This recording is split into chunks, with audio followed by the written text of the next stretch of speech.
In today's video, I'm going to teach you how to customize your privacy policy on Shopify. It's a simple process that only takes a few minutes, and it's essential for maintaining transparency with your customers and complying with legal requirements. To get started first, you'll need to access your Shopify dashboard. Once you're logged in and on the main page, turn your attention to the lower left corner of your screen where you'll see a gear icon labeled as Settings.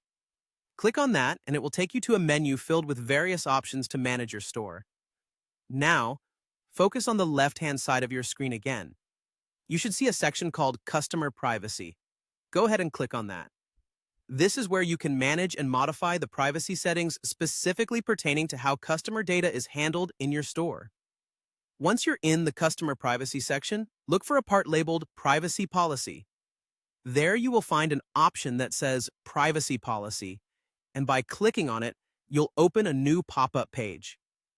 This page is pivotal because it provides you with two main routes.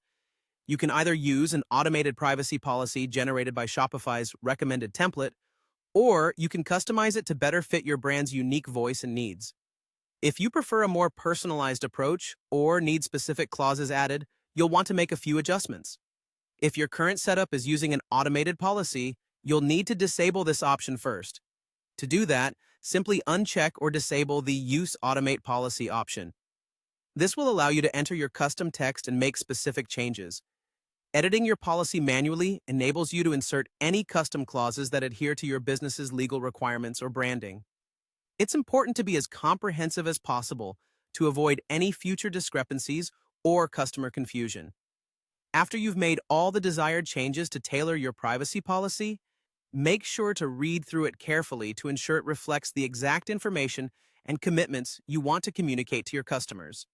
Once you feel confident that everything is accurate and complete, look for the Save button.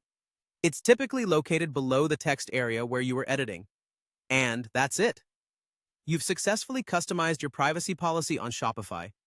Regularly updating your privacy policy is a good practice, as it reflects any changes in your business operations or compliance requirements. It also reassures your customers that their data is being handled with the utmost care and transparency. Thanks for tuning in, and I hope this guide was helpful in managing your Shopify store's privacy settings with clarity and precision.